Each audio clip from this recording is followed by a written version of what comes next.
এই যে বাবার নতুন অফিস। এই, মা পালাচ্ছিস কোথায়? হ্যাঁ, বাসায় কাজ করা লাগবে না? আপন এই, তুই একদম চুপ। আমাদের মা ছেলের মাঝখানে একদম কথা বলবি না তুই। মা ছেলের মাঝখানে কথা বলবো না মানে? এই মার সাথে কি হইছে? কিচ্ছু হয়নি, তোর শুনতে হবে না, তুই চুপ থাক একদম। চ। পাইছো বুড়িটারে?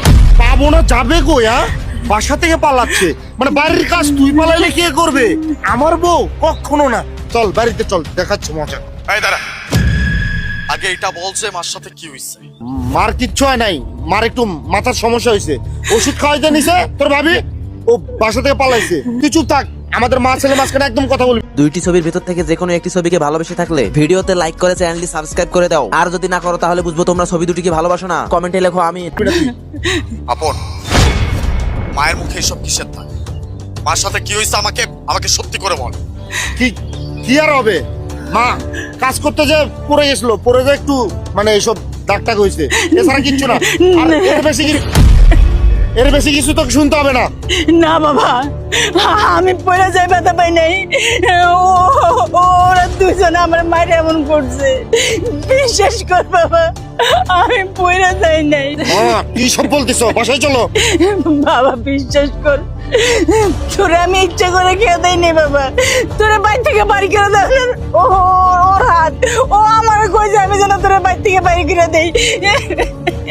বাবা আরো শোন, তোর ভাই থেকে কি লেগে বাড়ি করে জানো? তোর সম্পত্তি সব যেন ও দখল করতে পারে, তোর বাপের সম্পত্তি যেন তুই একটা ফুটাও না পাস, সব যেন ও দখল করে। এর লেগে আমার দিয়ে মিথ্যা কথা করে তোর ভাই থেকে বাড়ি করছে বাবা। আমার কোনো দোষ নাই বাবা, আমার কোনো দোষ নাই। মা, তোমার মাথা ঠিক নাই, বললাম না, মায়ের মাথায় একটু সমস্যা হয়েছে, ওষুধ খাওয়ানো লাগবে, তাহলে ঠিক হয়ে যাবে। চলো। বাড়ি থেকে পালিয়ে যাওয়া হচ্ছে না, কাজ করার ভয়ে। বাড়ির সমস্ত কাজ কে করবে? তোর বাবা এসে করবে? তোর পালানো আমি বের করতেছি, একবার তুই বাসায় চল। আরে বুঝতেছো না, মানে সৎ ছেলেকে দেখছে, মনের ভাব প্রকাশ করতেছে, প্রকাশ করে তো লাভ নেই। চল বাড়িতে, তারপরে তোকে আমি উচিত শিক্ষা দিচ্ছি। চল। আপন, আচ্ছা এই, তোকে বারবার বললাম না যে আমার মা আর আমার মাঝখানে তুই কথা বলবি না।